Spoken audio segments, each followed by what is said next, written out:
12장 13절부터 27절까지 제가 한 절, 여러분들이 한 절 교독합니다.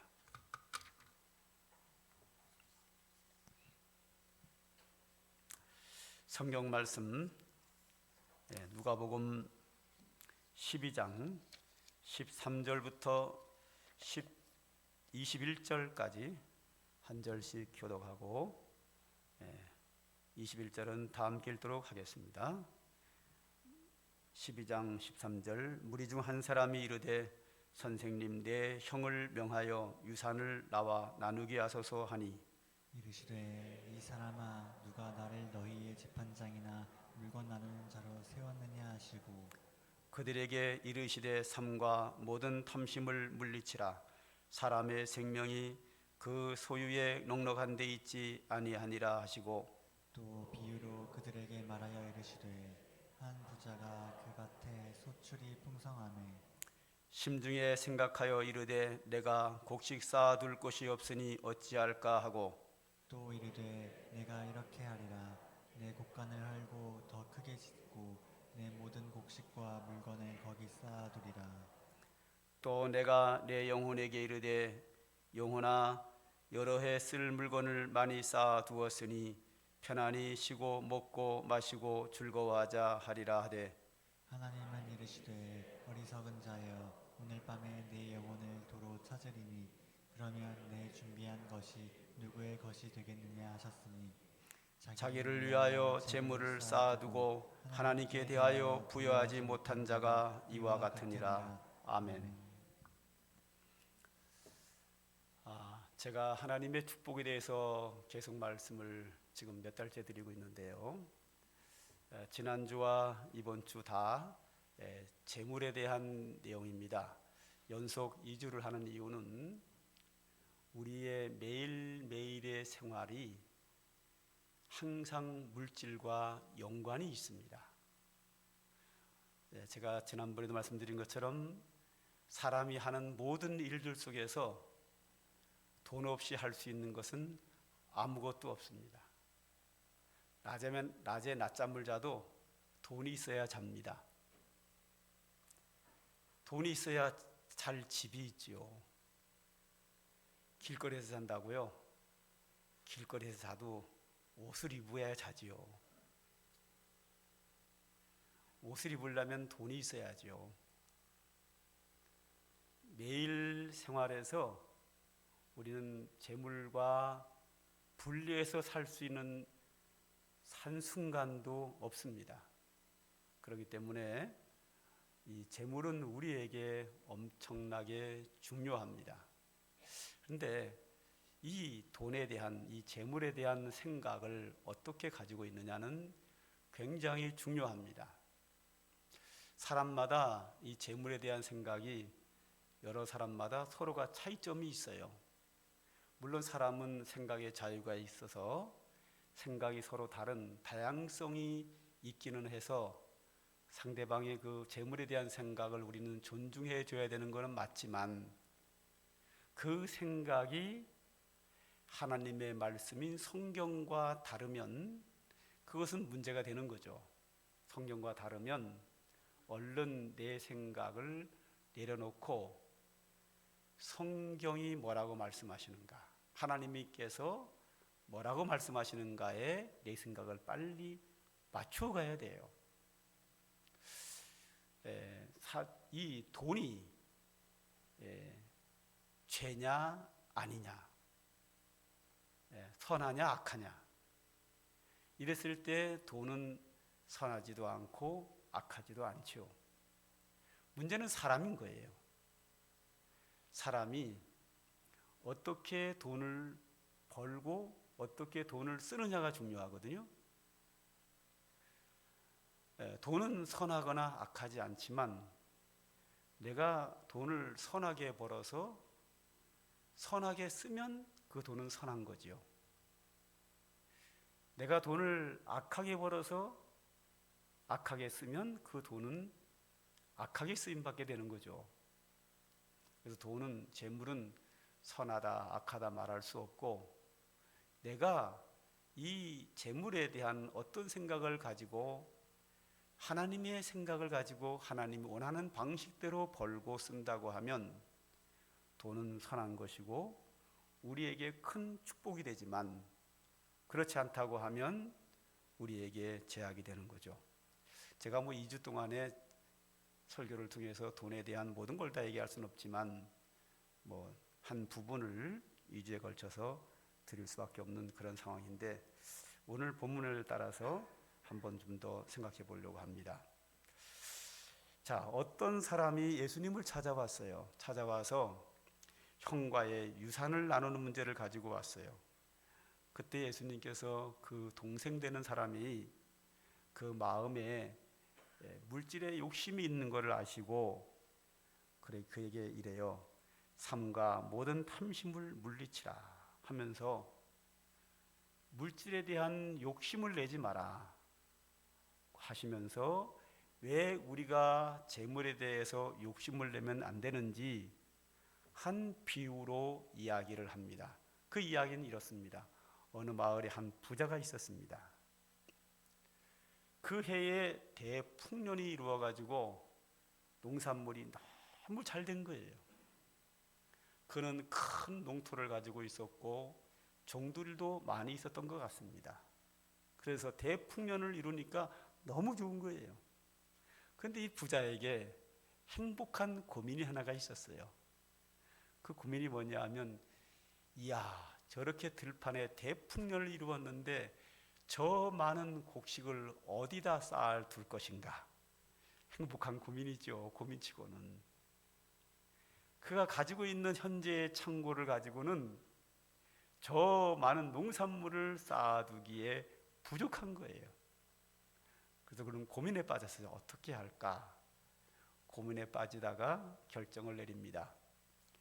지금 창고 다 털어버리고 새로 크고 튼튼하게 지어서 저 많은 농산물을 가득히 채워놓고 먹고 마시고 즐기며 살자. 저 정도면 내가 몇 년은 충분히 먹고 살 수 있으니 새로 큰 창고에 가득히 넣어놓고 수년 동안 먹고 마시고 즐기며 살자. 이렇게 그가 결론을 내렸어요. 그의 생각을 아시는 하나님께서 그에게 말씀하십니다. 이 어리석은 자야, 내가 오늘 밤에 내 영혼을 찾을 것인데 그러면 네가 쌓아둔 저 많은 재물이 누구의 것이 되겠느냐 하면서 예수님의 교훈을 마치셨습니다. 자, 오늘 이 이야기를 조금 한번 들여다보도록 하겠어요. 19절 한번 보죠.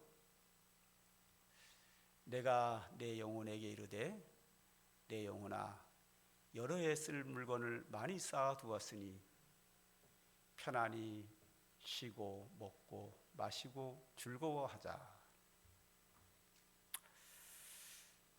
자, 오늘 이 이야기 속에서 이 부자가 나에 대한 나라는 단어가 나라는 단어가 6번 나옵니다.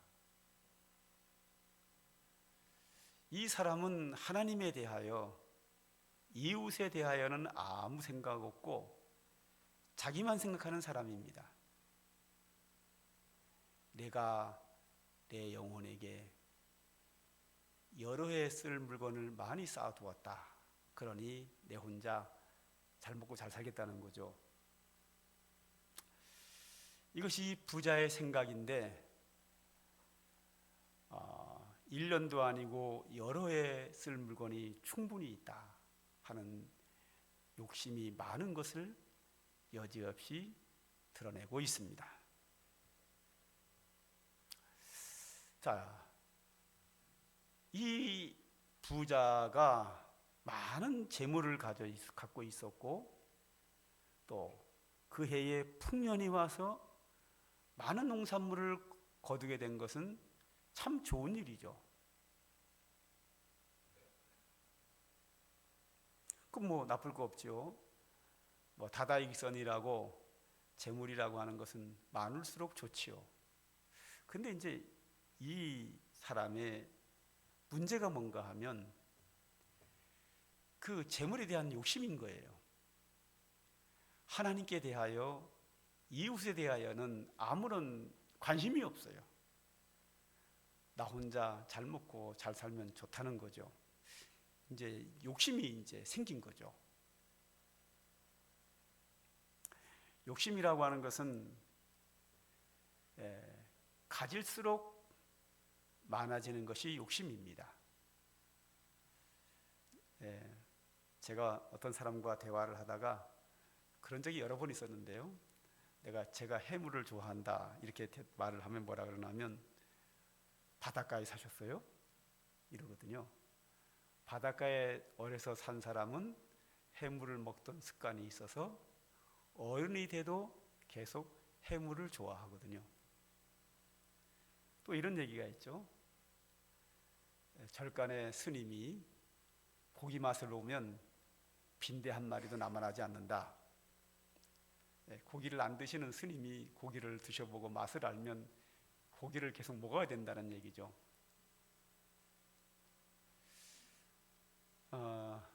가난한 자는 그때그때 먹을 것, 입을 것, 잘 곳만 있으면 만족이 돼요. 그런데 부자가 된 사람, 즉 된 사람은요, 가난한 사람보다 물질을 얻고자 하는 마음이 더 강합니다. 저는 평생에 늘 통장에 돈이 없는 상태로 살아간 사람인데요. 지금처럼 제 통장에 마이너스가 돼가지고 돼 있는 사람은 언제나 빚 다 갚고 마이너스 없이 살까 이렇게 생각을 하지만 이제 살다 보면 이제 통장에 플러스가 돼 있을 때가 있죠. 그런데 이 통장에 돈이요 많아질수록 자꾸만 뒤다보게 돼요. 제 경험입니다. 그래서 그 액수가 늘어나는 게 재밌어요. 통장이 마이너스일 때는 안 뒤다봐요. 그냥 마음속으로 빚 많았으면 좋겠다 이러고 끝이에요. 그런데 이것이 통장에 돈이 많아질수록 자꾸만 보게 되고 조금만 돈을 아꼈으면 더 올라갈 텐데, 조금만 돈을 더 벌었으면 더 많이 올라갈 텐데 라는 생각을 갖게 돼요. 그래서 통장에 돈이 한 100만 원 있을 때는 별로 그렇게 잔디다 보는데 이 돈이 액수가 1,000만 원, 5천만 원, 1억, 2억으로 올라갈수록 자꾸만 들여다보게 돼요. 그리고 그 액수가 올라갈수록 기분이 좋아요. 그리고 올라갈수록 기분 좋은 것으로 끝나면 괜찮은데 더 올리고자 하는 욕망이 가득하게 내 마음에 자리 잡는 것을 제가 경험해 봤어요. 그런데 통장에 돈이 수백억, 수천억 있는 사람은 얼마나 강하겠어요. 왜? 많을수록 더 많이 통장에 돈이 기록하는 것을 더 갈망하게 돼 있어요. 이게 대부분의 사람들의 마음이에요, 이거는요.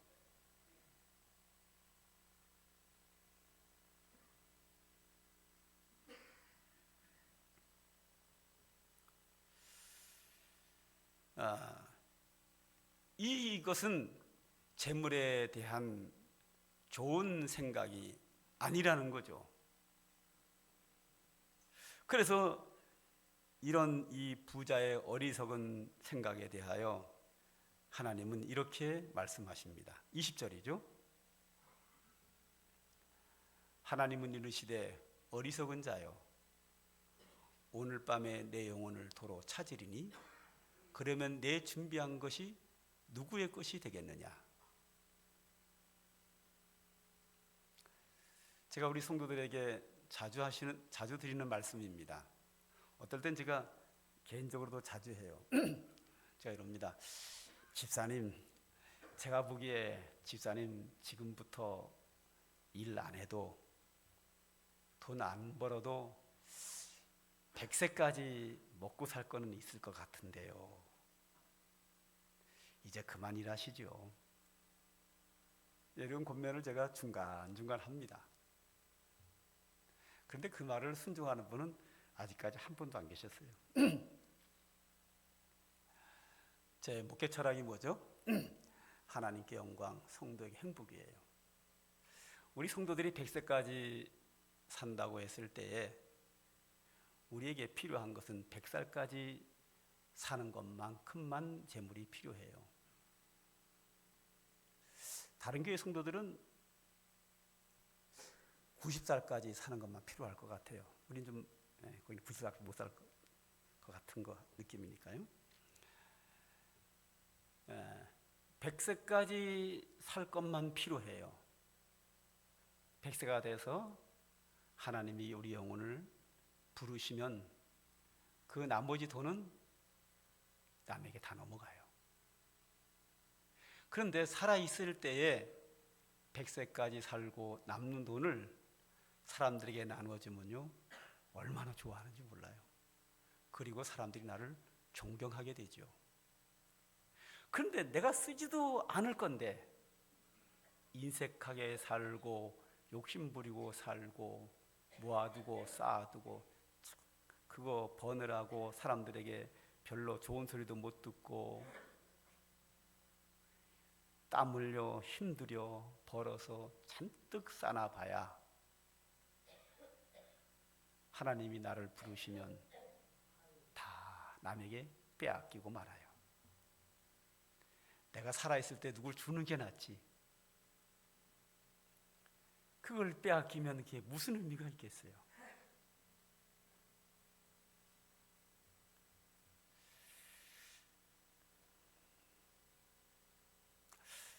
(15절) 한번 볼까요? 예수님께서 그들에게 이르시되 삼가 모든 탐심을 물리치라. 사람의 생명이 그 소유에 넉넉한 데 있지 아니하리라. 자기를 위하여 재물을 쌓아두고 하나님께 대하여 부여하지 못한 자가 이와 같으니라 그랬습니다.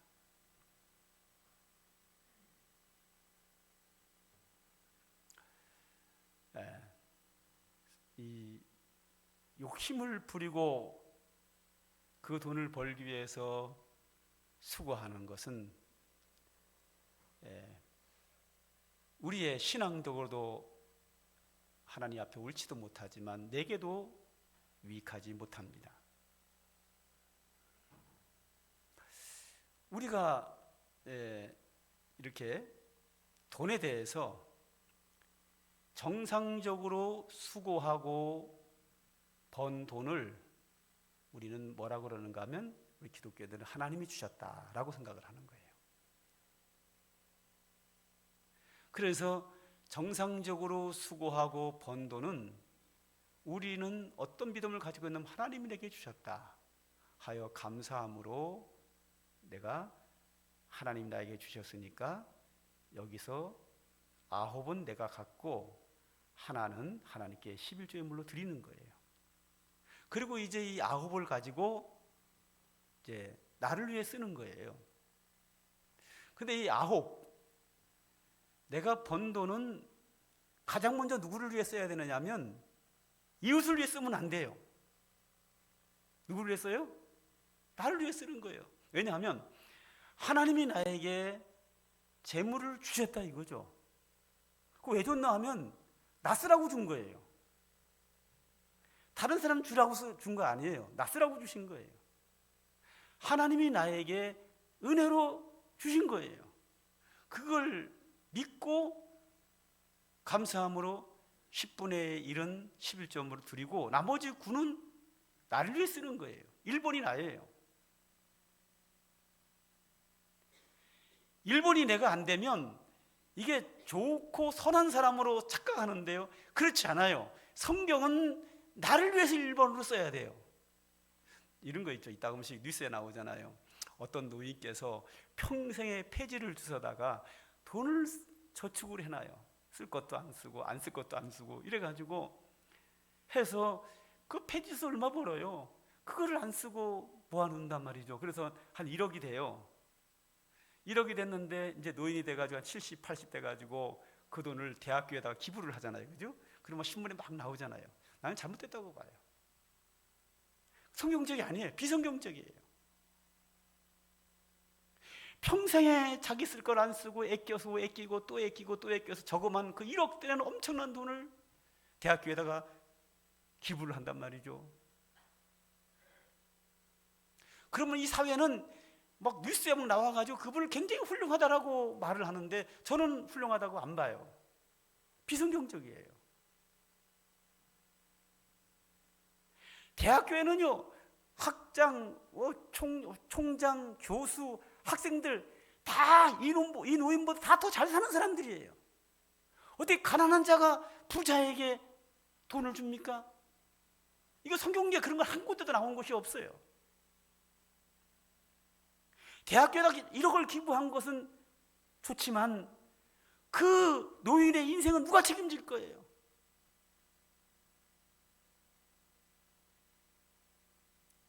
그 대학교에 있는 모든 학생들을 포함해서 사람들보다 가장 어려운 사람은 이 노인인데 그 돈이 글로 가야 되나요? 이게 잘못된 거예요. 비정상적인 거예요. 성경에는 그런 것이 한 곳도 나온 것이 없어요. 이런 건 있죠. 과부가 두렙돈 자기의 전 재산을 하나님께 드리는 것은 맞아요. 마음을 다하고 뜻을 다하고 생명을 다해 주 너의 하나님을 사랑을 하고 있어요. 하나님께 드리는 것은 맞아요. 그러나 만약 그 과부가 두렙돈을 다른 사람에게 구제를 했다, 그런 거는 성경에 안 나와요. 성경으로 좋게 보지도 않아요.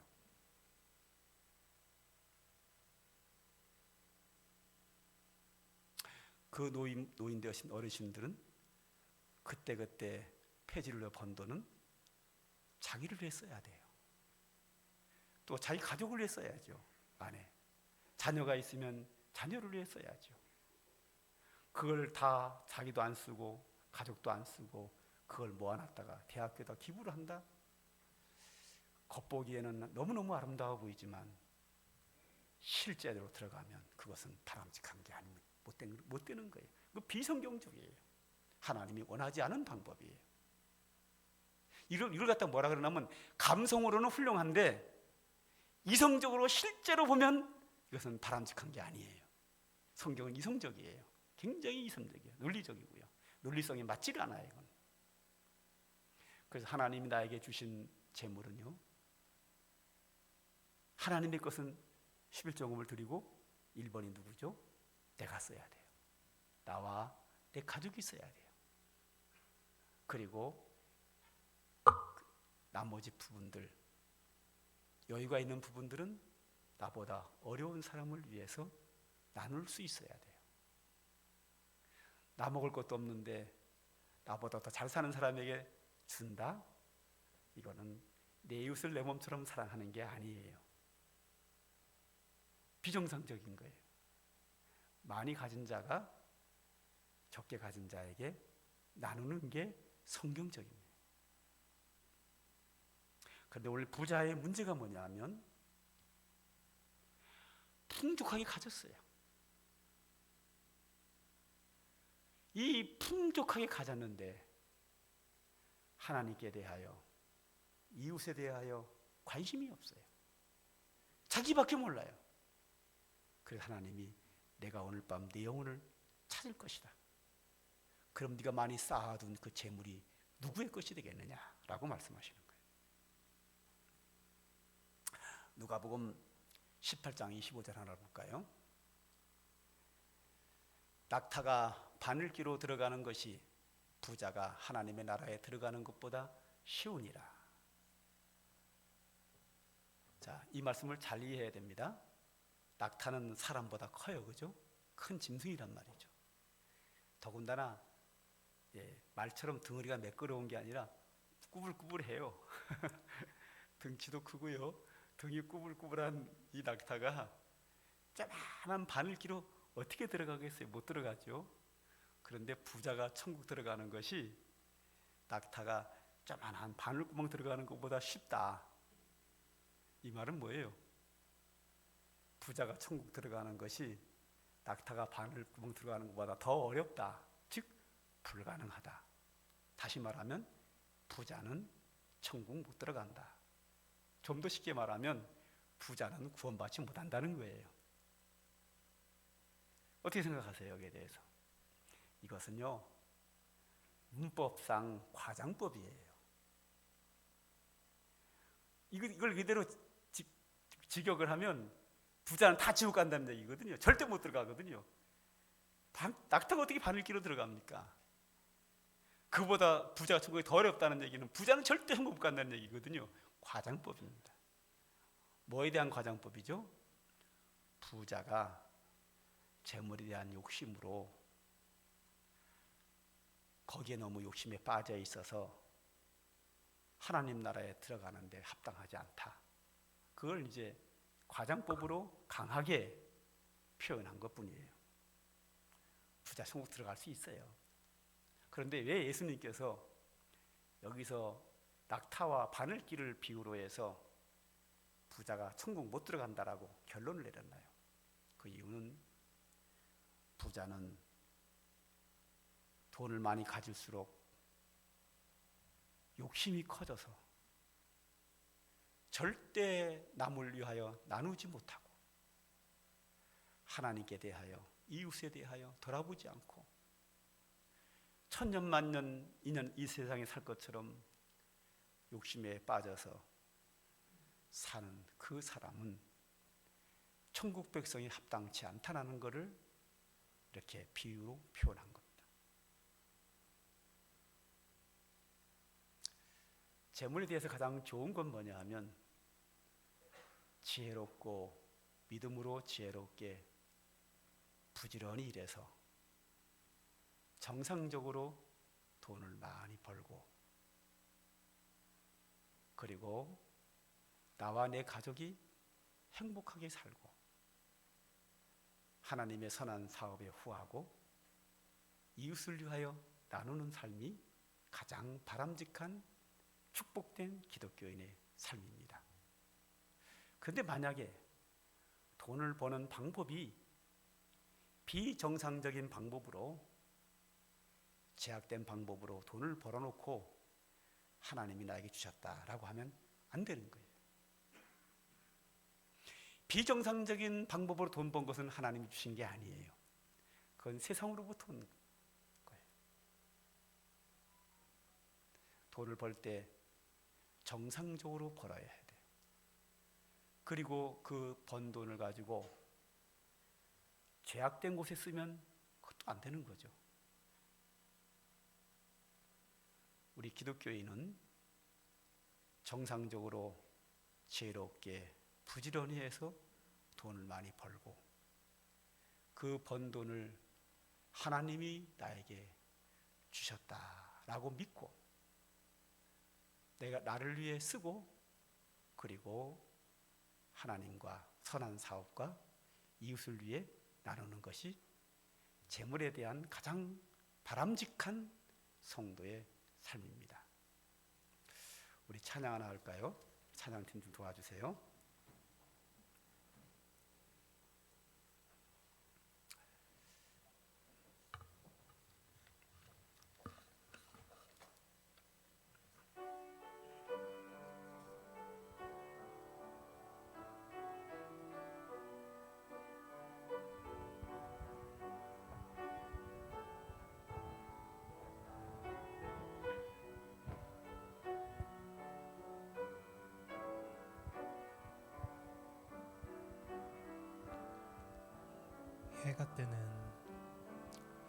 해가 뜨는 새 아침 밝았네.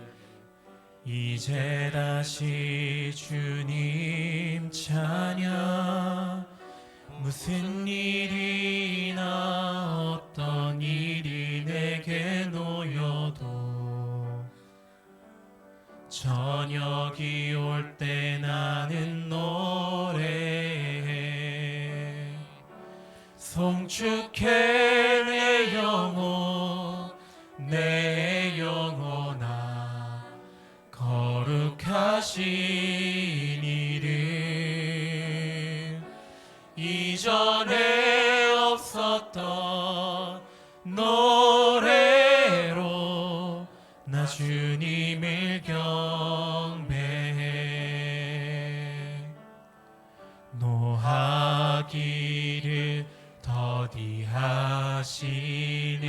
주, 그의 크신 사랑 넘치네. 주의 선하심 내가 노래하리. 수많은 이유로 난 노래해. 송축해 내 영혼, 내 영혼아, 거룩하신 이름. 이전에 없었던 노래로 나 주님을 곧 그날에 나의 힘 다하고, 곧 그날에 나의 힘 다하고, 나의 삶의 여정 마칠 때 주 끝없는 찬양 드리리라. 수많은 세월 지나 영원히 송축해 내 영혼, 내 영혼아, 거룩하신 이름. 이전에 없었던 노래로 나 주님을 송축해 내 영혼아, 송축해 내 영혼, 내 영혼아, 거룩하신 이름. 이전에 없었던 노래로 나 주님을 경배해. 나 주님을 경배해. 님을 경배해.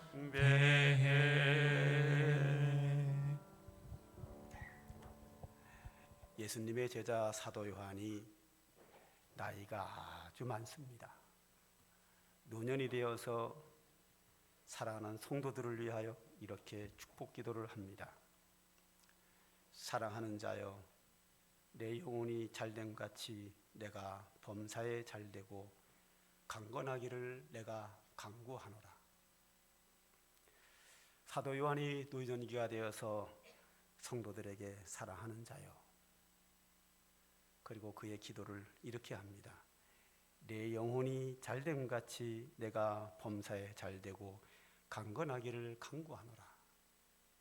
여기에서 가장 먼저 나오는 것이 뭐냐면 내 영혼이 잘됨 같이, 그리고 범사가 잘되고 강건하기를 간구한다. 내 영혼이 잘되는 것이 아주 중요합니다. 내 영혼이 잘된다는 말은 우리가 정상적으로 하나님의 말씀대로 믿음 생활을 하는 것을 영혼이 잘된다고 합니다. 내가 성령의 은혜로 충만히 받아서 내 믿음이 큰 믿음을 가지고 하나님 말씀하시는 성경 말씀대로 순종하며 사는 삶, 이것이 바로 내 영혼이 잘 되는 겁니다.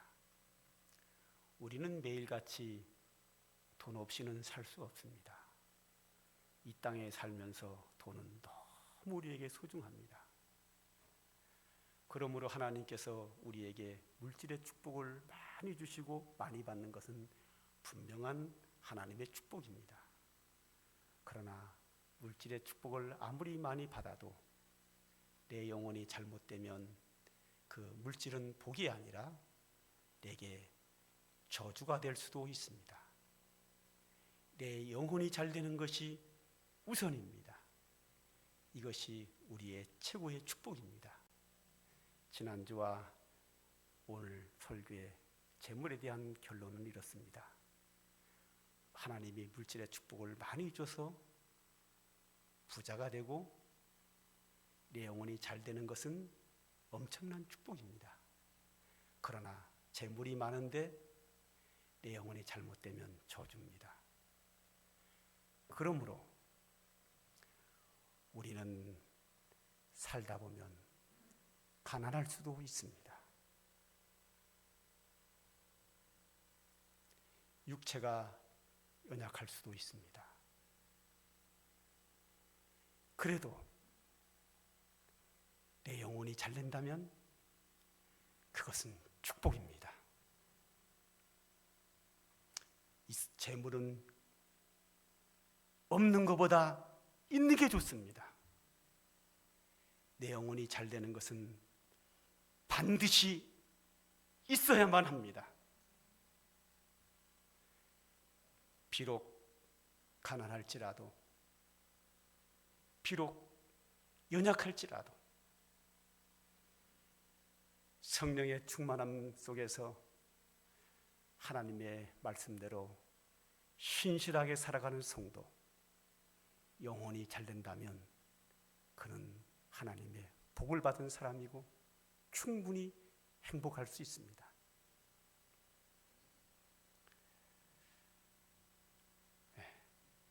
그러나 거기에다가 물질까지 있다고 하면 더 좋은 거죠.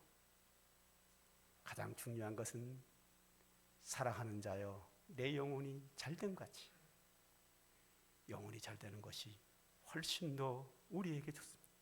신령한 은혜와 축복이 우리에게 훨씬 더 소중합니다. 아무쪼록 삶과 함께 모든 성도들은 이 모든 축복이 여러분들에게 넘쳐나기를 주님의 이름으로 축원합니다. 기도하겠습니다. 하나님 아버지, 주께서 우리를 하나님의 자녀 삼으셨기에 하나님의 은혜 가운데 살아가는 저희들입니다. 이 세상에 살면서 궁핍하지 않게 하시고 무엇보다도 주의 성령으로 충만케 하셔서 믿음 위에 반석에 굳게 선 믿음의 사람이 되게 하여 주시고 하나님이 기뻐하는 영혼이 잘되는 신앙으로 오늘도 승리하며 살아가게 하여 주시옵소서. 예수님의 이름으로 기도합니다. 아멘. 이제는 성부, 성자, 성령, 성삼위 하나님의 영원하신 은혜와 축복이 오늘도 하나님을 섬기고 예배하며 영광을 돌리며 그 풍성한 은혜와 복을 누리며 살기를 소망하는 주의 택한 백성들 머리 위에 이제로부터 영원 무궁토록 항상 함께 있을지어다.